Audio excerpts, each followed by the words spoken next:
Good evening दोस्तों आप सभी के लिए। और जैसा ही दोस्तों आप स्क्रीन पर देख रहे हैं RRB JEE previous year question paper 29 मई 2019 थर्ड शिफ्ट का आपका पेपर है। और इस शिफ्ट में जितनी भी आपकी दोस्तों साइंस और जीके से रिलेटेड जितने भी आपके कुछ प्रश्न पूछे गए हैं, जितने भी आपके क्वेश्चन पूछे गए हैं, सारे क्वेश्चनों को हम डिस्कस करने वाले हैं। तो चलिए दोस्तों वीडियो को शुरू करते हैं। और आप सभी को पता ही है दोस्तों, डेली आपके लिए ये वीडियो डाली जाती है। डेली आपका ये जो है चैप्टर डाला जाता है, जिसमें दोस्तों देखिए मैं एएलपी की जितनी भी शिफ्टें थी वो सारी शिफ्टें मैं आपके लिए करा चुका हूँ प्रीवियस ईयर।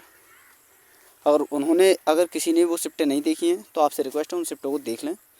और आरआरबी जेईई की अब प्रेजेंट में शिफ्टें चल रही हैं, जो कि आज आपकी 29 मई की दोस्तों थर्ड शिफ्ट है और लास्ट शिफ्ट है। इसके बाद दोस्तों आपकी 30 मई की जितनी भी शिफ्टें हैं वो भी मैं आपके लिए कराने वाला हूँ। तो इसी प्रकार दोस्तों आरआरबी जेईई एएलपी टेक्नीशियन की तो हो ही चुकी हैं। आरआरबी जेईई के बाद में दोस्तों एनटीपीसी, ग्रुप डी, आरपीएफ, ये जितने भी एग्ज़ाम हुए हैं इनके सभी के प्रीवियस ईयर जो शिफ्टें हैं, यानी प्रीवियस ईयर जो एग्ज़ाम थे उनकी सारी शिफ्टें मैं आपके लिए कराने वाला हूं दोस्तों। तो जो हमारे चैनल को पहली बार विजिट कर रहे हैं या फिर आप किसी भी एएलपी की तैयारी कर रहे हो, चाहे आरआरबी जेईई या एनटीपीसी या ग्रुप डी या आरपीएफ किसी की भी, तो आप हमारे चैनल को दोस्तों सब्सक्राइब कर लें, ताकि दोस्तों हमारे आने वाली हर वीडियो का नोटिफिकेशन सबसे पहले दोस्तों आपके पास पहुंच सके। क्योंकि आप सभी को पता ही है दोस्तों, जो भी मैं ये शिफ्टें करा रहा हूँ आपके आने वाले जितने भी एग्ज़ाम हैं उन सभी के लिए दोस्तों बहुत ही इंपॉर्टेंट रोल रखने वाले हैं, बहुत ही इंपॉर्टेंट हैं।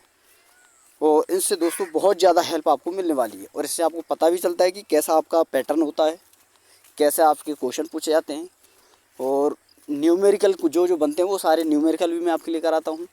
और इसके बाद दोस्तों मैं आपको बता दूं, जब ये आरआरबी जेईई की सारी शिफ्टें हो जाएंगी तो अपने दोस्तों मेरे खुद के ये तो होते हैं दोस्तों, देखिए कंप्यूटर पर बना दिए, जहाँ से उठाए वहाँ से डाल दिए। तो ये तो हुए दोस्तों आपकी शिफ्टें जो कि हुई थी। लेकिन दोस्तों मैं अपने हिसाब से जो मेरे खुद के नोट्स हैं, जो मेरे खुद के हैंड नोट्स हैं, उनके हिसाब से दोस्तों मैं आपके लिए दोस्तों देखिए प्लांट किंगडम और एनिमल किंगडम और आपके फिजिक्स के जितने भी न्यूमेरिकल हैं वो सारे न्यूमेरिकल, और वो न्यूमेरिकल भी दोस्तों आपके एग्जाम्पल्स के साथ में आपके लिए कराने वाला हूँ, जिससे आपको दोस्तों एहसास होगा, महसूस होगा कि आपकी तैयारी कितनी बेहतर हो चुकी है, कितनी बेस्ट हो चुकी है। और यही सब मैं आपके लिए देने वाला हूँ, ताकि आपको किसी भी एग्ज़ाम का सामना करना पड़े तो उस एग्ज़ाम को आप इजीली सॉल्व कर सको, क्वालिफाई कर सको। तो दोस्तों चैनल को सब्सक्राइब कर लें, साथ में और वाला बेल आइकन दबा लें, ताकि दोस्तों मेरी आने वाली हर वीडियो का नोटिफिकेशन सबसे पहले दोस्तों आपके पास पहुंच सके। और जितना हो सके दोस्तों वीडियो को लाइक करना, शेयर करना। तो चलिए दोस्तों वीडियो को शुरू करते हैं। और फर्स्ट प्रश्न है, और इस प्रश्न में आपसे पूछा गया है कि परुपल्ली कश्यप निम्नलिखित में से किस खेल से संबंधित हैं। तो किस खेल से संबंधित हैं दोस्तों? बैडमिंटन से। ऑप्शन नंबर बी आपका सही आंसर होगा। अगला प्रश्न है प्रश्न नंबर 3, और यहाँ पर आपसे पूछा गया है कार्बन यौगिकों के लिए निम्नलिखित में से कौन सा कथन सही है। ये आपके कथन है दोस्तों, ये ए है, बी, सी और डी, ये आप पढ़ सकते हैं। तो इसका जो आंसर होगा दोस्तों वो होगा ऑप्शन नंबर ए, यानी दोस्तों दोनों ही विद्युत के कुचालक हैं और उनके अणुओं के बीच प्रबल आकर्षण बल नहीं होता है। तो ऑप्शन नंबर ए आपका सही आंसर होगा। अगला प्रश्न है दोस्तों प्रश्न नंबर 4, और यहाँ पर आपसे पूछा गया है निम्नलिखित में से कौन सा खेल 64 काले और सफ़ेद वर्गों में विभाजित बोर्ड पर खेला जाता है। तो कौन सा है दोस्तों? शतरंज। ऑप्शन नंबर ए आपका सही आंसर होगा। अगला प्रश्न है प्रश्न नंबर 5, यहाँ पर आपसे पूछा गया है किसी पदार्थ के आपेक्षिक घनत्व का एसआई मात्रक क्या है। तो आपेक्षिक घनत्व का तो दोस्तों कोई एसआई मात्रक होता ही नहीं है, तो ऑप्शन नंबर डी आपका सही आंसर होगा। अगला प्रश्न है प्रश्न नंबर 6 है दोस्तों, और यहाँ पर आपसे पूछा गया है निम्नलिखित में से कौन सा प्रतिध्वनि को कम करने के लिए प्रयुक्त ध्वनि शोषक सामग्री का एक उदाहरण है। तो कौन सा है दोस्तों? संपीड़ित fibre board. Option number A आपका सही आंसर होगा। अगला प्रश्न है प्रश्न नंबर 7, कि निम्नलिखित में से कौन सी ग्रंथि किसी जंतु को उड़ने के काबिल बनाती है। तो कौन सी ग्रंथि दोस्तों? अधिवृक्क ग्रंथि। ऑप्शन नंबर सी आपका सही आंसर होगा। अगला प्रश्न है प्रश्न नंबर 8। यहाँ पर आपसे पूछा गया है निम्नलिखित में से कौन सी ट्रॉफी क्रिकेट से संबंधित नहीं है। तो दोस्तों इस प्रकार के जो क्वेश्चन होते हैं इनको आपको खासकर याद रखना होता है, क्योंकि दोस्तों एक ही क्वेश्चन में आपके कई 2 से 3 क्वेश्चन अच्छी तरह से आपके आसानी से सॉल्व कंप्लीट हो जाते हैं। अब यहाँ पर पूछा है कौन सी ट्रॉफी क्रिकेट से संबंधित नहीं है, तो इसका मतलब क्या है दोस्तों, यानी 3 ट्रॉफियाँ क्रिकेट से रिलेटेड हैं, एक नहीं है, तो 3 तो याद हुई आपके लिए। और कभी वो ट्रॉफियाँ उनमें से कोई उन तीनों ट्रॉफियों में से कभी भी कोई एक ट्रॉफी एग्जाम में पूछ ली जाए तो आपका एक क्वेश्चन तो आसानी से वैसे ही सॉल्व हो गया। तो इस प्रकार आप देख सकते हैं दोस्तों, इस प्रकार के प्रश्नों को आपको बहुत ज़्यादा याद रखना होता है और समझना होता है। तो कौन सा संबंधित नहीं है दोस्तों क्रिकेट से, राइडर कप, ये फुटबॉल से होता है, और बाकी ये तीनों ट्रॉफियाँ आपकी रणजी, देवधर और the Ashes, very very important है दोस्तों, द एसेज कई बार पूछी जा चुकी है, ये भी क्रिकेट से संबंधित है। तो संबंधित क्रिकेट से कौन सी नहीं है दोस्तों, राइडर, ये दोस्तों आपका फुटबॉल से संबंधित है। तो ऑप्शन नंबर बी आपका सही आंसर होगा। अगला प्रश्न है प्रश्न नंबर 9। यहाँ पर आपसे पूछा गया है रात में पेड़ के नीचे नहीं सोना चाहिए क्योंकि उससे कार्बन डाइऑक्साइड गैस निकलता है। तो ऑप्शन नंबर डी आपका सही आंसर होगा। अगला प्रश्न है प्रश्न नंबर 10। यहाँ आपसे पूछा गया है यूनेस्को विश्व विरासत स्थल विरूपाक्ष मंदिर किस भगवान को समर्पित है। तो किसको समर्पित है, शिव को। तो ऑप्शन नंबर ए आपका सही आंसर होगा। अगला प्रश्न है प्रश्न नंबर 11। भारतीय सर्जरी का जनक किसे कहा जाता है। तो भारतीय सर्जरी का जनक जो है दोस्तों वो है आपके सुश्रुत। तो ऑप्शन नंबर ए आपका सही आंसर होगा। अगला प्रश्न है, इसमें आपसे पूछा गया है कि किसी चालक का प्रतिरोध इसकी डैश के अनुक्रमानुपाती होता है। तो किसके अनुक्रमानुपाती होता है दोस्तों, लंबाई के। तो ऑप्शन नंबर बी आपका सही आंसर होगा। और प्रतिरोध निकालने का फॉर्मूला है दोस्तों आर बराबर प्रतिरोधकता जो होती है ये वाली दोस्तों, और इंटू एल वाई एरिया। तो अनुक्रमानुपाती पूछा है तो ये है लंबाई के। तो यहाँ पर आप देख सकते हैं, तो इस प्रकार आप रिलेट कर सकते हैं। तो दोस्तों जब मैं आपके लिए न्यूमेरिकल कराऊंगा फिजिक्स के, तो उस समय सारे फॉर्मूले कराने वाला हूँ। और आप बता दूँ, अगर आपने दोस्तों न्यूमेरिकल कर लिए, अच्छी तरह से समझ लिए, तो मैं गारंटी देता हूँ दोस्तों आपसे एक भी न्यूमेरिकल नहीं छूटेगा।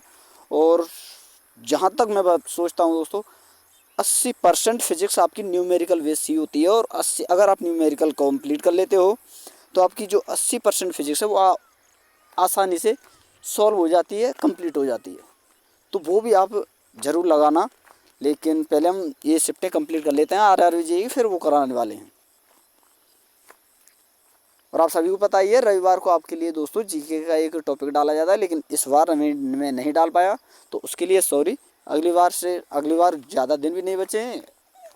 आज आपका बृहस्पतिवार हो गया, तो कल शुक्रवार है, फिर रविवार को आपको वो वीडियो मिलने वाली है, तो तब तक के लिए आप इंतजार करें। तो चलिए दोस्तों अगला प्रश्न देखते हैं। प्रश्न नंबर 13। यहाँ आपसे पूछा गया है मनुष्यों में हाइपरमेट्रोपिया को ठीक करने के लिए किस लेंस का उपयोग किया जाता है। हाइपरमेट्रोपिया के लिए किया जाता है दोस्तों उत्तल लेंस का। ऑप्शन नंबर सी आपका सही आंसर होगा। और हाइपोमेट्रोपिया इसके लिए किया जाता है दोस्तों अवतल, ये आपको याद रखना है। अगला प्रश्न है प्रश्न नंबर 14। समरूप गुणसूत्र क्या है। तो समरूप जो गुणसूत्र होते हैं उन्हें ही दोस्तों हम ऑटोसोम्स कहते हैं। ऑप्शन नंबर बी आपका सही आंसर होगा। अगला प्रश्न है प्रश्न नंबर 15। यहाँ आपसे पूछा है sodium hydroxide, baking soda, washing soda में निम्न में से किस लवण का उपयोग किया जाता है। तो किसका किया जाता है दोस्तों, सोडियम क्लोराइड का। ऑप्शन नंबर डी आपका सही आंसर होगा। अगला प्रश्न है प्रश्न नंबर 16। यहाँ आपसे पूछा है मेट्टूर बांध निम्न में से किस नदी पर बनाया गया है। तो किस पर है दोस्तों, कावेरी नदी पर। ऑप्शन नंबर बी आपका सही आंसर होगा। अगला प्रश्न है प्रश्न नंबर 17। और इसमें आपसे पूछा गया है एक तनु फेरिस सल्फेट विलयन को अम्लीय पोटेशियम पर मैग्नेट के विलयन वाले बीकर में धीरे धीरे मिलाया गया है, और विलयन पर हल्का बैंगनी रंग फीका हो जाता है और अंत में गायब हो जाता है। और प्रेक्षक के लिए निम्नलिखित कौन सा सही स्पष्टीकरण है।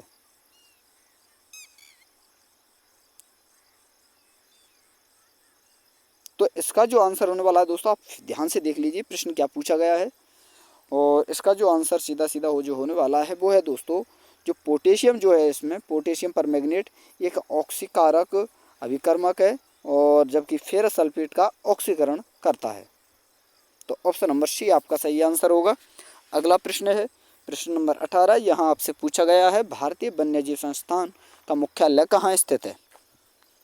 तो कहाँ स्थित है दोस्तों, देहरादून में। ऑप्शन नंबर डी आपका सही आंसर होगा। अगला प्रश्न है प्रश्न नंबर 19। नाभिकीय ऊर्जा संयंत्र में प्रयुक्त मुख्य ईंधन कौन सा है। तो कौन सा है दोस्तों, यूरेनियम 235। ऑप्शन नंबर बी आपका सही आंसर होगा। अगला प्रश्न है प्रश्न नंबर 20। यहाँ आपसे पूछा है अम्ल स्वाद में कैसे होते हैं। तो अम्ल स्वाद में कैसे होते हैं दोस्तों, खट्टे, जबकि क्षार जो होते हैं वो कड़वे होते हैं। तो ऑप्शन नंबर बी आपका सही आंसर होगा। अगला प्रश्न है प्रश्न नंबर 21। परमाणु द्रव्यमान मापने के लिए मानक संदर्भ के रूप में किस संस्थान को चुना गया था। तो किसको चुना गया, कार्बन 12 को। ऑप्शन नंबर ए आपका सही आंसर होगा। अगला प्रश्न है प्रश्न नंबर 22। और यहाँ आपसे पूछा गया है कि एक आपतित किरण एक समतल दर्पण की सतह के साथ 30 डिग्री का कोण बनाती है। देखिए दोस्तों, ये समतल दर्पण होता है, ये आपतित किरण होती है, ये परावर्तित किरण होती है, और ये आपका अभिलंब होता है। तो आपतन कोण पूछा है समतल दर्पण की सतह के साथ, ये समतल दर्पण है और ये आपतित किरण है, इसकी सतह के साथ ये 30 डिग्री का कोण बनाती है। तो आपतन कोण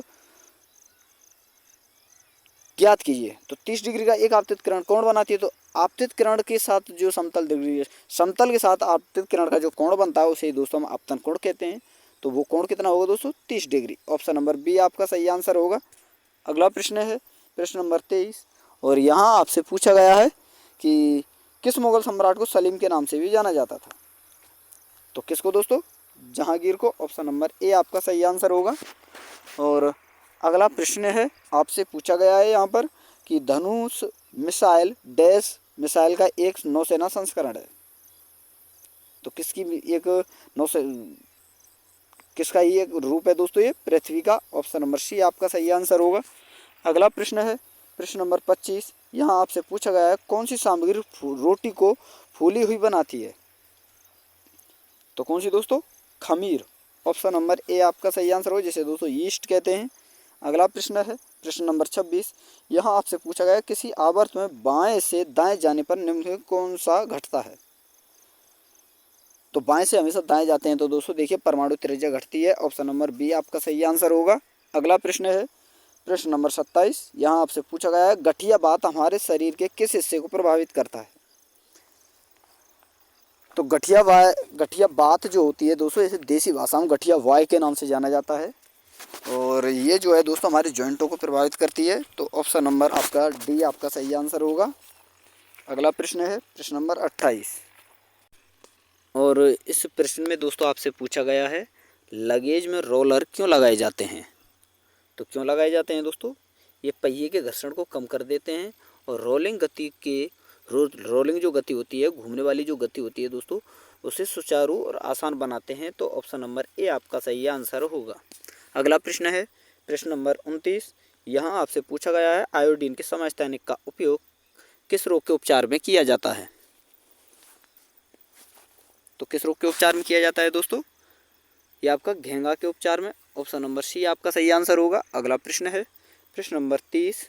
और यहाँ आपसे पूछा गया है निम्नलिखित में से कौन से विटामिन की कमी स्वर्ण चावलों से पूरी होती है। तो किसकी कमी होती है दोस्तों, जिन्हें गोल्ड राइस कहते हैं दोस्तों, स्वर्ण चावल बोलते हैं। तो वो कमी है दोस्तों, विटामिन ए की कमी जो होती है गोल्ड राइस से कंप्लीट होती है। तो ऑप्शन नंबर सी आपका सही आंसर होगा। अगला प्रश्न है प्रश्न नंबर 31। यहाँ आपसे पूछा गया है पहले माध्यम N21 के सापेक्ष दूसरे माध्यम का अपवर्तनांक किस सूत्र द्वारा ज्ञात किया जाता है। तो देखिए दोस्तों, इसका जो फॉर्मूला होता है वो होता है दोस्तों पहले माध्यम में प्रकाश की चाल और दूसरे माध्यम में प्रकाश की चाल का जो अनुपात होता है उसके द्वारा ही दोस्तों N21 के सापेक्ष दूसरे माध्यम का अपवर्तनांक निकाला जाता है। तो ऑप्शन नंबर सी आपका सही आंसर होगा। तो यहाँ पर ये आपको याद रखना है, बहुत ज़्यादा इम्पोर्टेंट है दोस्तों। ये फॉर्मूला जो है दोस्तों अभी जो आपका एसएससी आपका दोस्तों जो 2021 शायद 22 की बात है दोस्तों, जब आपका एसएससी सीपीओ का एग्ज़ाम जो हुआ था वहाँ पर दोस्तों सीजीएल का, तो वहाँ पर ये क्वेश्चन पूछा गया था। तो आपको याद रखना है, क्योंकि दोस्तों सीजीएल तक के क्वेश्चन आप यहाँ से कंप्लीट कर सकते हो। आरआरबी जेई का तो आप देख ही रहे हैं दोस्तों ये शिफ्ट। और मैं आपको बता दोस्तों, अगर ये सारी शिफ्टें आप जो भी मैं आपको लेकर आता हूँ, चाहे आप किसी भी एग्ज़ाम की तैयारी कर रहे हो, आपको हर शिफ्ट देखनी है। रेलवे वाले स्टूडेंटों के लिए खासकर मेरा यही कहना है। चाहे आप एएलपी की तैयारी कर रहे हैं तो भी आपको आरआरबी जेई की शिफ्ट देखनी है, क्योंकि दोस्तों मैं आपका लेवल ऐसा बनाना चाहता हूँ ताकि दोस्तों अगर आपके सामने आरआरबी जेई का भी एग्ज़ाम रख दिया जाए अच्छी क्वालिटी का, तो उसे भी आप आसानी से सॉल्व कर सको। तो इसलिए बोलता हूँ आप हर शिफ्ट को देखा करें। अगला प्रश्न है दोस्तों प्रश्न नंबर 32। यहाँ आपसे पूछा गया है ग्रेट ब्रिटेन की पहली महिला प्रधानमंत्री कौन थी? तो कौन थी दोस्तों? Margaret Thatcher. तो ऑप्शन नंबर सी आपका सही आंसर होगा। अगला प्रश्न है प्रश्न नंबर 33। यहाँ आपसे पूछा गया है हैलोजनों में सर्वाधिक अभिक्रियाशील धातु कौन सी है? तो कौन सी है? फ्लोरीन। ऑप्शन नंबर ए आपका सही आंसर होगा। अगला प्रश्न है प्रश्न नंबर 34। यहाँ आपसे पूछा गया है इनमें से कौन सा ऑक्सीजन को शरीर की हर कोशिका तक पहुँचाता है? तो कौन सा दोस्तों? आरबीसी। ऑप्शन नंबर डी आपका सही आंसर होगा। अगला प्रश्न है प्रश्न नंबर 35। यहाँ आपसे पूछा गया है गोलियाँ निम्नलिखित में से किस गति पर यात्रा करती हैं? तो ये गोलियाँ जो हैं दोस्तों सुपरसोनिक गति से यात्रा करते हैं, जिसे हम दोस्तों पराध्वनिक कहते हैं। तो ऑप्शन नंबर ए आपका सही आंसर होगा। अगला प्रश्न है प्रश्न नंबर 36। प्याज एक डैश है। तो प्याज किसका उदाहरण है दोस्तों? एक कंद का उदाहरण है। ऑप्शन नंबर डी आपका सही आंसर होगा। अगला प्रश्न है प्रश्न नंबर 37। यहाँ आपसे पूछा गया है डैश को लपेटने के लिए एल्युमिनियम फॉयल का इस्तेमाल किया जाता है। तो किसको लपेटने के लिए दोस्तों? खाद्य वस्तुओं को। तो ऑप्शन नंबर ए आपका सही आंसर होगा। अगला प्रश्न है और इसमें आपसे पूछा गया है कि बढ़ती हुई कीमतों और मांग की स्थिरता द्वारा प्रदर्शित स्थिति को किस रूप में जाना जाता है? तो किस रूप में जाना जाता है दोस्तों? मुद्रास्फीति जनित मंदी के रूप में। ऑप्शन नंबर ए आपका सही आंसर होगा। अगला प्रश्न है प्रश्न नंबर 39। यहाँ आपसे पूछा गया है डैश आँख की बाह्यतम तंतु में कोटिंग है। तो कौन है दोस्तों? श्वेत पटल। ऑप्शन नंबर ए आपका सही आंसर होगा। अगला प्रश्न है प्रश्न नंबर 40। यहाँ आपसे पूछा है चंद्रमा पर उतरने वाले पहले व्यक्ति कौन थे? तो कौन थे दोस्तों? Neil Armstrong. और ऑप्शन नंबर ए आपका सही आंसर होगा।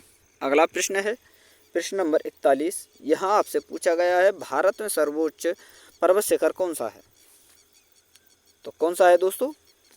कंचनजंगा। ऑप्शन नंबर सी आपका सही आंसर होगा। अगला प्रश्न है प्रश्न नंबर 42। यहाँ आपसे पूछा गया है निम्नलिखित में कौन सा अनुच्छेद अल्पसंख्यकों के हितों के संरक्षण के लिए जाना जाता है? तो कौन सा दोस्तों? आर्टिकल 29 दोस्तों, यानी ऑप्शन नंबर बी आपका सही आंसर होगा। अगला प्रश्न है दोस्तों और इसमें आपसे पूछा गया है निम्नलिखित में से किस अवस्था में अति ऊर्जावान और अति उत्तेजित कण मौजूद होते हैं? तो किस अवस्था में दोस्तों? प्लाज्मा अवस्था में। और इसका उदाहरण है दोस्तों देखिए चंद्रमा और जो सूर्य होते हैं उन पर प्लाज्मा अवस्था पाई जाती है, तभी तो वे दोस्तों अधिक प्रकाशमान होते हैं। सूर्य में तभी तो इतनी ऊर्जा होती है, तभी तो उसके कण जो होते हैं वहाँ पर सूर्य पर उपस्थित जो कण होते हैं तभी तो इतने ऊर्जावान होते हैं, तभी तो उनमें इतनी ऊर्जा होती है, क्योंकि उसमें प्लाज्मा अवस्था पाई जाती है वहाँ पर। तो इसका उदाहरण क्या है दोस्तों? ऑप्शन नंबर ए इसका सही आंसर होगा। तो दोस्तों ये थे आपके कुछ प्रश्न 29 मई और थर्ड शिफ्ट के कुछ प्रश्न जो कि मैंने कंप्लीट करा दिए हैं। तो वीडियो अगर आपको अच्छी लगी हो तो वीडियो को लाइक कर देना दोस्तों, शेयर कर देना, चैनल को सब्सक्राइब करके साथ में ऑल वाला बेल आइकन दबा लेना, ताकि दोस्तों मेरे आने वाली हर वीडियो का नोटिफिकेशन सबसे पहले दोस्तों आपके पास पहुंच सके। तो थैंक यू दोस्तों, धन्यवाद। फिर मिलते हैं नई वीडियो के साथ।